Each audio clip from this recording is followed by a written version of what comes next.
Ready to go? Cool. Stephen's giving me the thumbs up. Okay. I'd like to welcome everyone and call to order this Henderson County Board of Education special meeting. Today is August the 10th, 2020. It's being conducted via teleconference at the alternate location being here. The first thing we need to do is to approve the minutes from the prior meeting. Has everyone had a chance to review those? And are there any changes or additions? Hearing none, I look for a motion to approve the minutes as listed. Thank you, Tracy. And do I hear a second? I'll second it. Thank you, Mike. All in favor say aye. Aye. Any opposed? Motion carried. Moving on to Henderson County Schools District Facilities Plan. Mr. Steiner?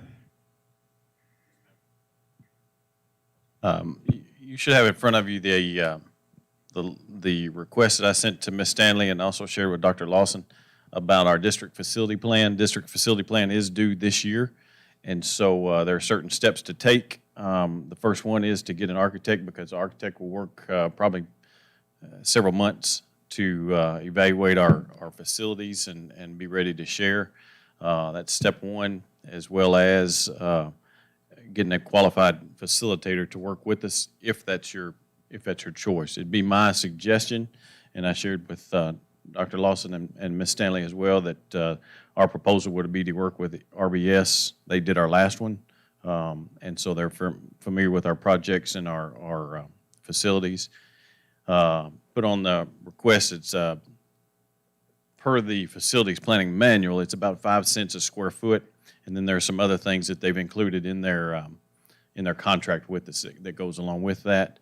And so I'd request that you'd follow the timeline and follow the suggestion that I'd been given to Ms. Stanley and Dr. Lawson about using RBS and approving their contract this evening. Did also list a process and a timeline needs, and just so that you're aware of the bigger picture of it. There are a lot of steps to take, but these are the first ones that we need to take care of so that we can move forward on it. So any questions you have, I'll be happy to answer them, or Ms. Stanley or Dr. Lawson, either one. No questions. They've done a fine job for us before. They know our buildings, know what our immediate need was when we started with our nickel tax, and we've improved on that. So I think that they have a good understanding of where we're going and what we're looking for. So, Tracy, do you have any questions? No, Mr. Mike? No, Mr. Kirk? No. Mr. West? Oh, good. Okay. Hearing nothing, I'll look for, do you need a motion to approve the Contract, yes, ma'am. the contract between RBS and Henderson County Schools to do the district facilities plan? I'll make a motion we accept the recommendation as presented. Thank you. I'll second that. All in favor say aye. Aye. Any opposed? Motion carried. Can I make a comment? Sure. I'd be glad to volunteer to sit on that committee with you. Yes, sir. We've had you on there before, and we them.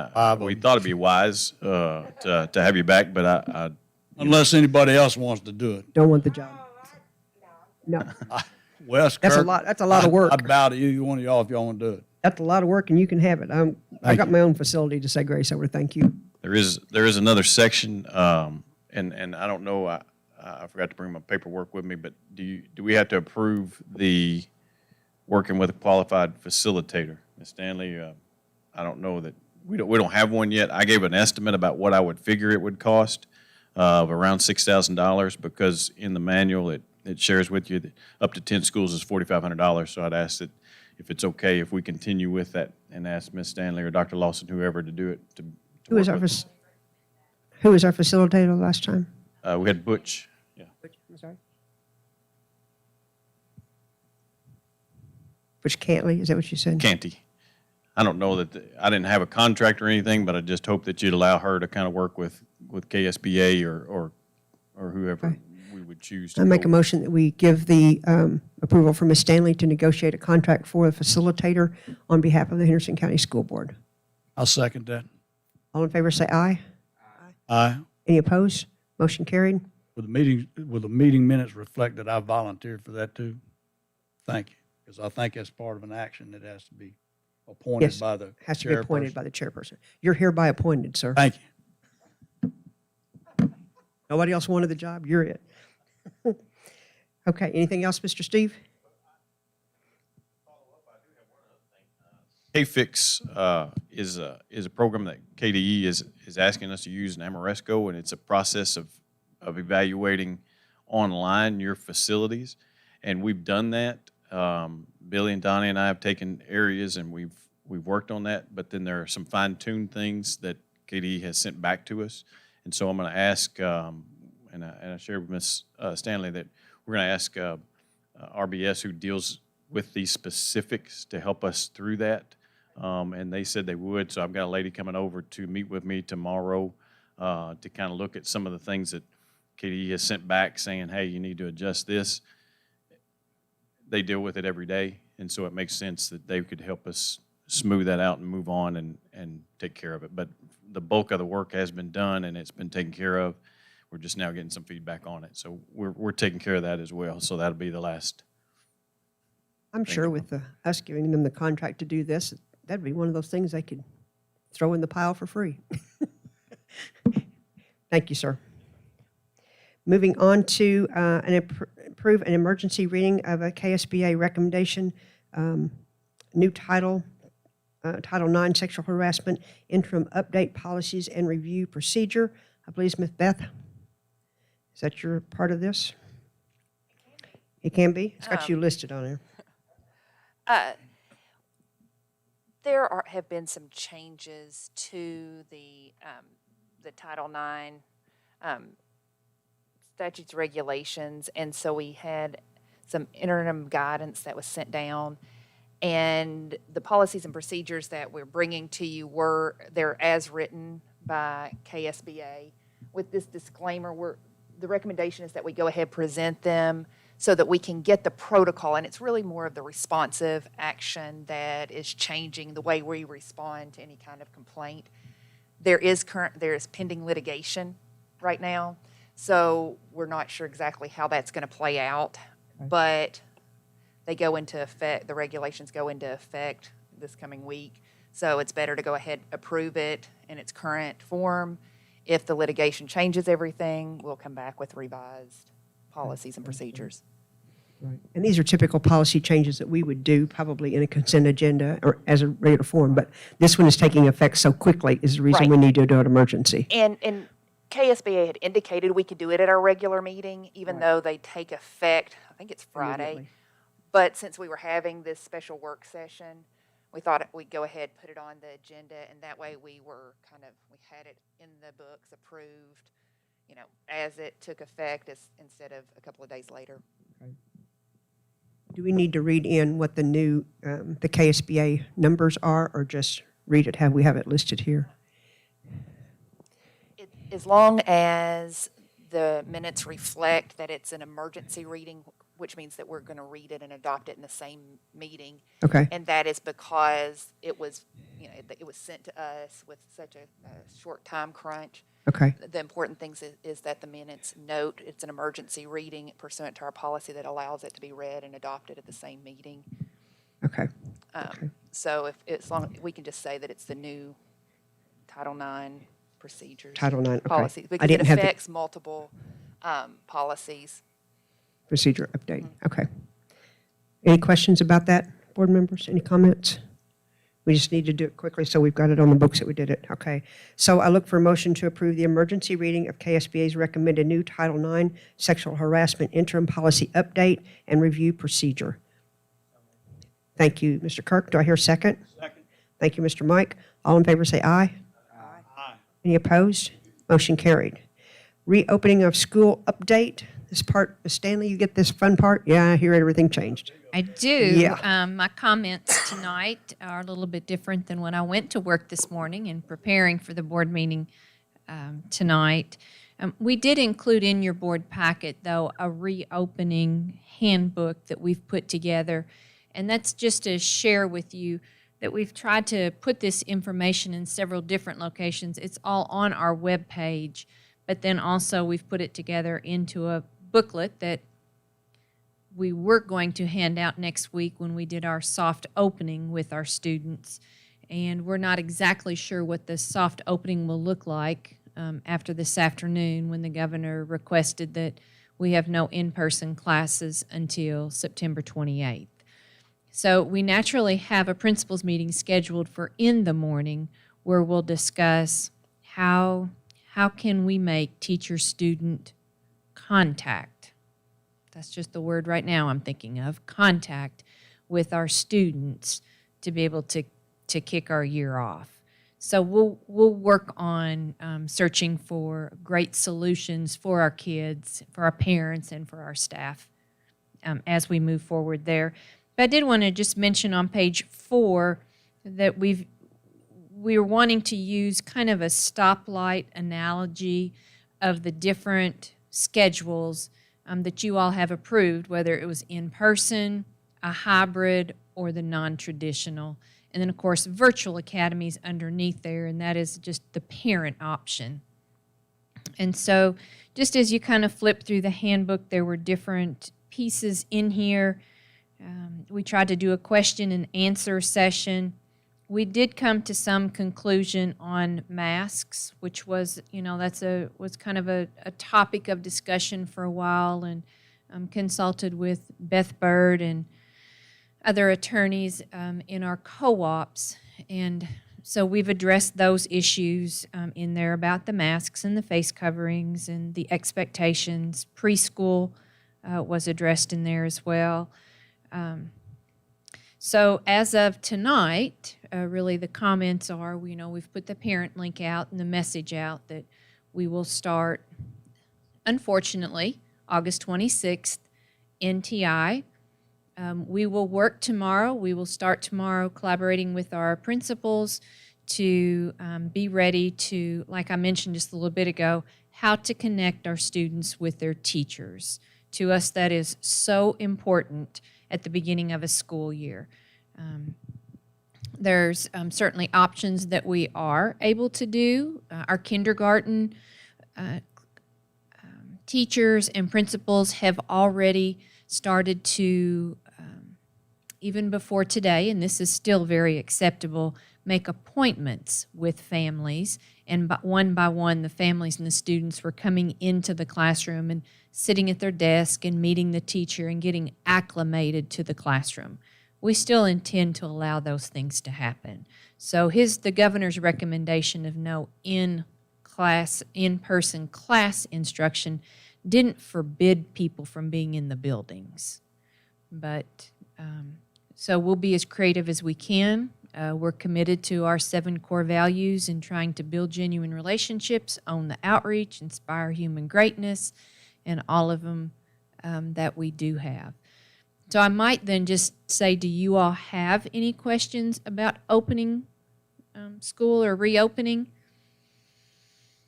You have a question? Go ahead. Go ahead, because I've got one. I'll get after you. So if we're starting the school year in TI, does that mean all of our employees are working from home unless they voluntarily want to come into their work location? No, our stand here in Henderson and kind of in the western Kentucky area, we've been talking with superintendents, and we know KEA has kind of a stand and a recommendation on that for people to work from home. But our staff have already been in our buildings working. We just finished our 4th PD day all in person. And what we're hearing from most of our staff is they want to be in their schools. They want to do their NTI instruction from their classrooms. They want their resources. Their computer internet is stronger in school than it is at the house. And they want to be able to, in small groups, collaborate with their colleagues in making their lessons more engaging. So we anticipate that people will report to work honoring social distancing, getting their temperature checked, going through the health screening, wearing masks when you move. That's what we anticipate at this point in moving forward. We're not Louisville or Lexington, and I could certainly see why those school districts might make different decisions with their staff. Superintendents talked from the east already this afternoon and the west, and that's what we anticipate right now. But this is kind of new to us too. So, I know you shared with me the other day, I was asked you to share with the board and those folks at home that are watching, because there was some concern after we had NTI last year. You all did a survey of how many teachers felt that they needed maybe some improvement instruction on doing NTI if we had to do it in the future. And I know you also shared with me that you all spent several weeks working on lesson plans, getting ready for NTI if when we had to have it. So could you share with everybody else kind of what you told me that day? Sure. We started back in May, even before we had our graduation. The instructional committee task force that was put together started to meet instructional coaches with teachers, first of all, figuring out what content didn't get covered through the spring.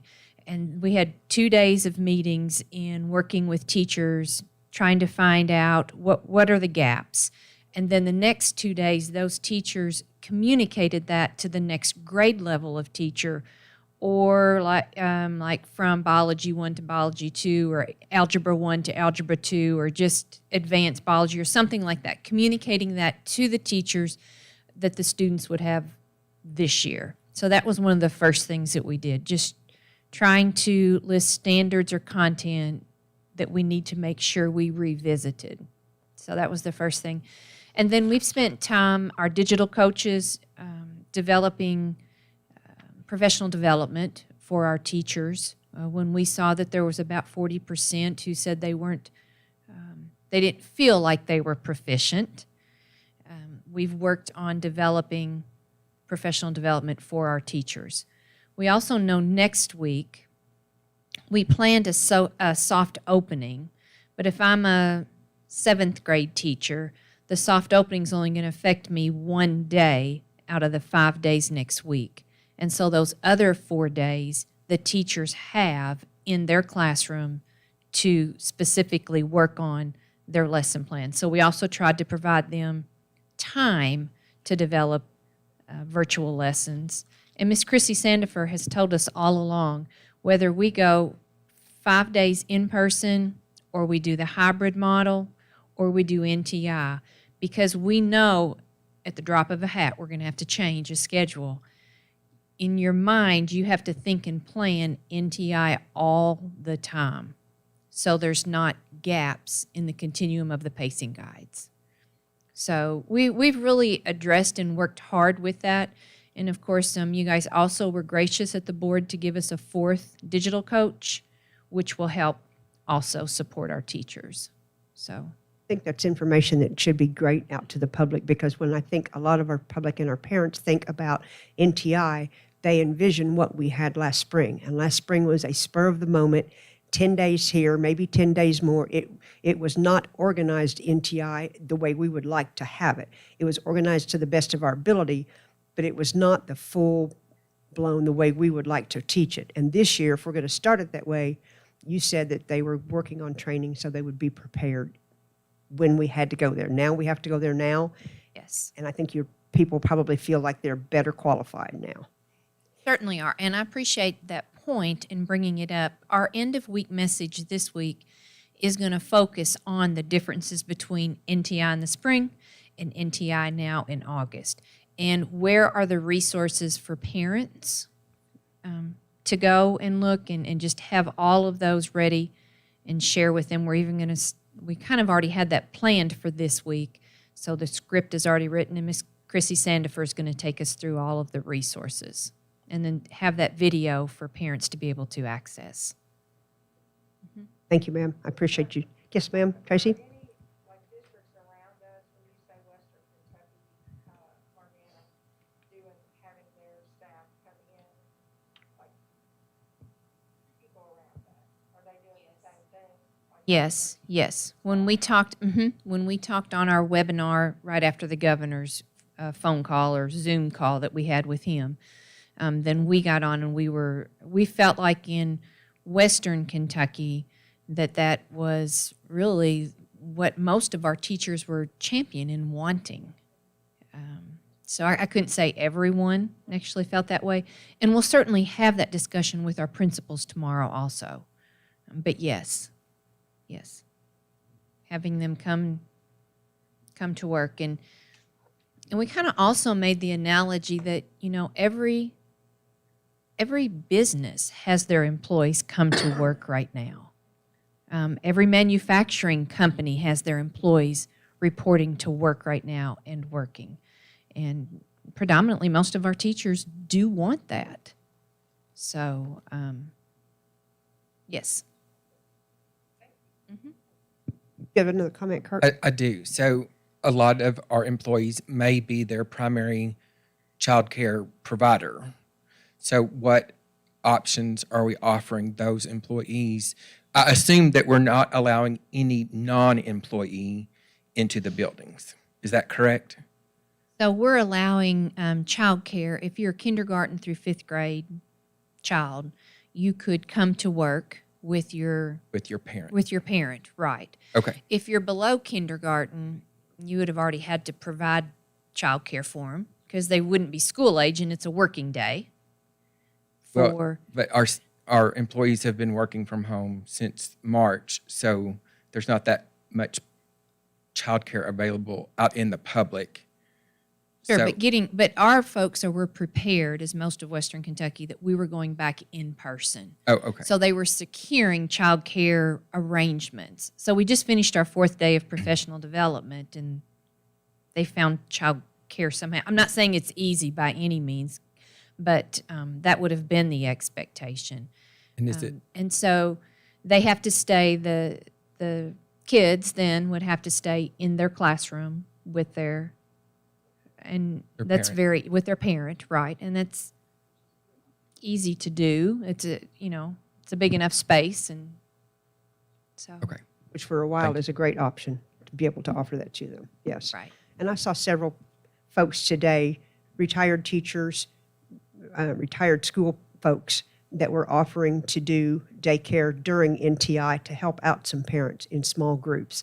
I saw several people put out after the governor's announcement today saying, if you need childcare during NTI, this grade level to this grade level, I'm available. And I know several of these people were former teachers, former education people. So that would help. You'd have somebody there to help with the NTI, which is a good thing. So.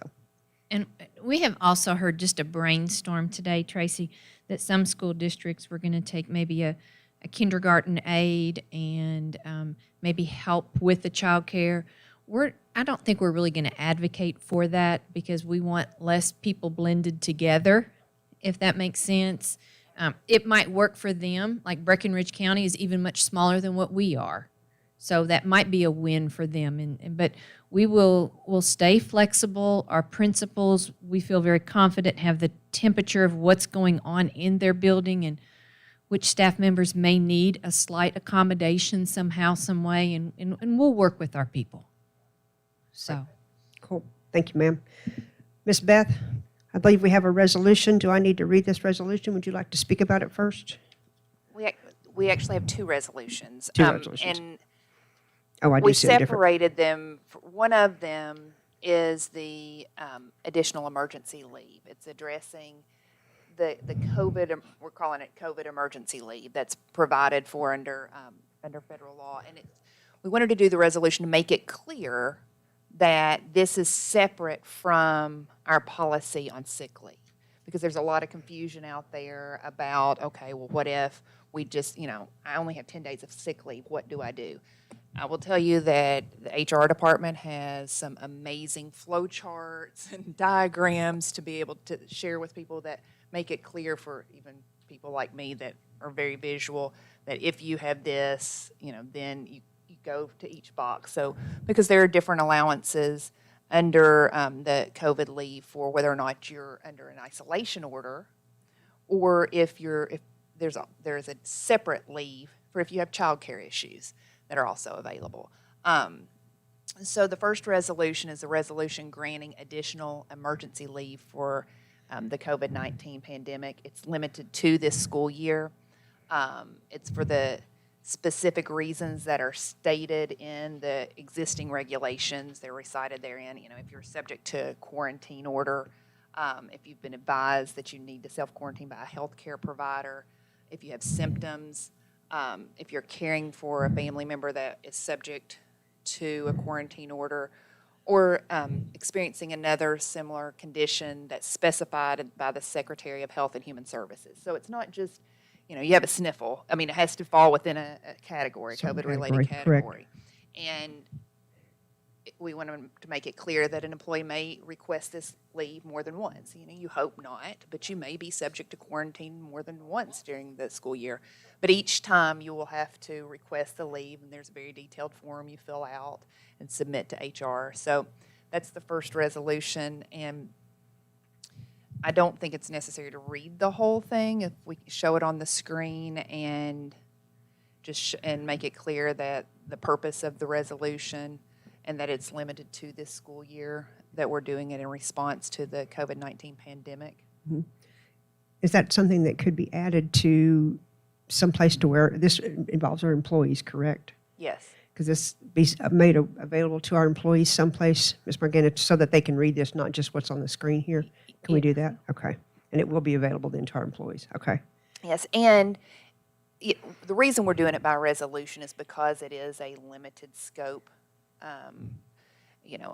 emergency leave provision, and KSBA did not recommend altering our policies.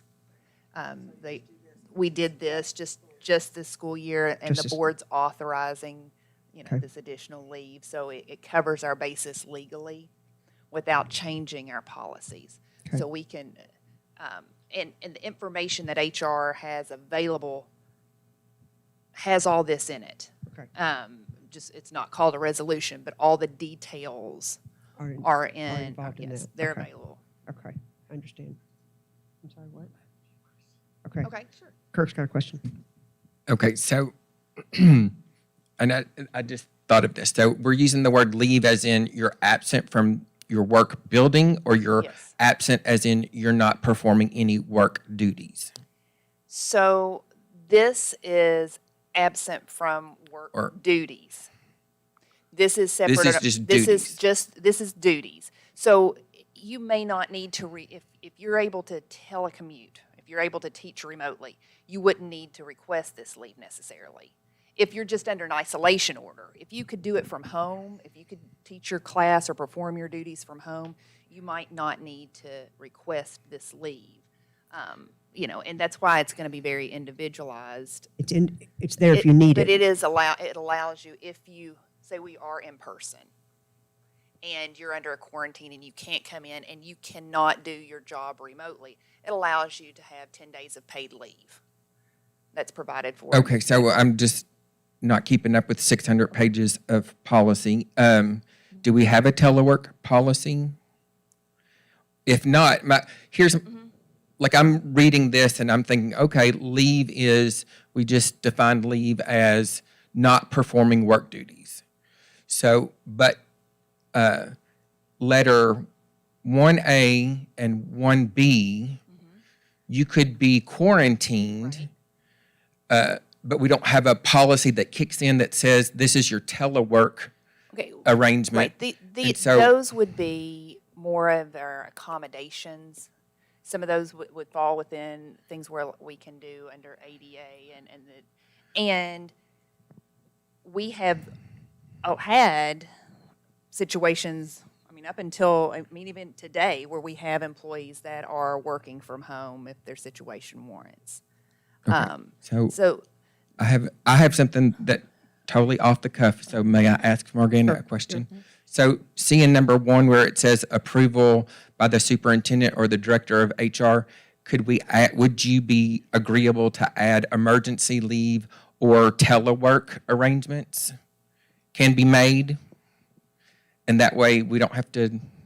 I don't think we want to Well, cloud that's this Right, and on resolution. the form, the form that the employee fills out, it asks The form what for kind leave. of, it asks what kind of leave they're requesting. Are they requesting an FMLA emergency leave, a COVID emergency leave, a sick leave from their sick bank, or a telecommunicating leave? Okay, but So- do we have a telework policy in place? No. No. No, and we're treating it. Right, we're treating it as an accommodation, and we Like a do, 504 accommodation? no, no, It's pretty much, to be honest, it's, I'll say, the privy of the superintendent, maybe, to determine with the employee, like Dr. Lawson has to be off. And if he's able to telecommunicate and perform his job duties, then he can do that from home. But we don't have a policy that says what telecommunicating and what the guidelines are when you telecommunicate. You have to perform your job duties. Okay, so I'm going to just real life example. So I went and had a drive-up COVID test on Wednesday of last week. So, but I didn't have the results for Thursday and Friday. So I wasn't sick. So how are we allowed? Like, I'm looking for a fair and equitable plan for all categories of employees, so that every employee and every supervisor and we as the board know how our employees are working and how we're spending our personnel expenses. We've had that happen. And the scenario that we had, the person could work from home, and so they didn't have to apply for any type of emergency leave. It was a clerical assistant, and she could perform her functions by VPNing into her work and getting those things finished. She actually had to wait 5 days to get her results back. Now, if that happened to be a bus driver, well, that would be kind of hard for a bus driver to perform their duties at home for 5 days. So we would probably want them to apply for the emergency leave, and then they're still paid their salary. They're not docked any days. No harm, no foul. So I see the emergency days as just an extra way of how we can take care of our employees through paying them. I think she's providing an equitable thing for everyone Right. because they're making. Oh, I don't it's have not- I have no qualms about the leave as it. Yeah. I'm If it is. thinking about we're making provisions if a healthcare provider has told an employee to self-quarantine, or if they're waiting for their results from a COVID test, then what mechanism kicks into place for that supervisor, principal is who I'm mainly thinking about, that places that employee can still work, that employee still wants to work, that employee has been told to quarantine. And I think that's what this is allowing. That's so to this do, is though. just leave. This is just paid leave, because if they take this, they're not working. Right. They're not performing any duties or expected to perform any duties. Right, but she already has a checklist that has 4 different ways that you can do this. You can do it remotely. You can do it in person. She's already gave you, there's a checklist that they go through before they even ask for this. So the checklist, I think what you're asking is in the procedures that they're working on, and we're not approving the procedures. We're approving, it's not a policy, it's an exception to our policy, and then it's up to them to deal with the procedures on how to get to that point. Is that correct, Beth? right. The sole purpose of this resolution is just documenting that federal leave that's provided as an emergency action, that there's this 10 days of paid leave if you're subject to a quarantine order that you can, and you are unable to work. The superintendent, we've always kind of had some placement flexibility, and so, and especially the guidelines the district level has been given greater flexibility during COVID because of it being an emergency Situation. right. So we have been very generous with a lot of employees in accommodating the different needs as they have arisen. But that's kind of separate and apart from this resolution, which is just the COVID leave. Right. It's paid leave without the expectation of performing any work duties. Yes. Yes. Ms. Beth, can we do these 2 resolutions together, or do they need to be listed separately when we ask for a motion for them? Do you want me to read them separately? Let's do them separately. At least the first part of it, the description of them? Yes. Okay. Yes. The second resolution, I'll go ahead and explain it is a lot easier, I guess, to understand. It is simply for the purposes of clarifying notification if there's exposure at school, that the health department's responsible for contact tracing, Not us. not us. We're not going to do 25 one calls a day because, that's not something we can reasonably take on. And it's not really our role. The health department's charged with that, and we need to let them take care of that. So it's just to make it clear that a parent's responsible for notifying us if their child has tested positive. That's just an expectation. But that identification and notification of students and staff will be done through contact tracing by the local health department. The second part of it is with regards to tracking student attendance. Now, Margana may have to explain this a little bit better will explain it a little better than I did. It's just that student attendance this year will be tracked through Infinite Campus as participation, as opposed to sitting in a classroom, Physical physical classroom, yeah. presence. Correct. Okay. Okay, so the first thing we need to do is look for a motion to approve the Henderson County Board of Education resolution to grant additional emergency leave for COVID-19 pandemic. Do I hear a motion to that effect? So moved. Second. All in favor, say aye. Aye. Any opposed? Motion carried. Got that, Robin? Thank you. And the second motion is to approve the Henderson County Board of Education resolution, I can't say that word, resolution relating to COVID-19 pandemic reporting requirements. Do I hear a motion to that effect? Thank you, Ms. Tracy. I'll second that. Oh, say, all in favor, say aye. Aye. Aye. Aye. Make a Any motion, we opposed? adjourn. Motion carried. Mike's making a motion that we adjourn. Do I hear a second on that one? Thank you. All in favor, say aye. Aye. Any opposed? Motion carried. Thank you. Thank you all very much. We appreciate you. Thank you.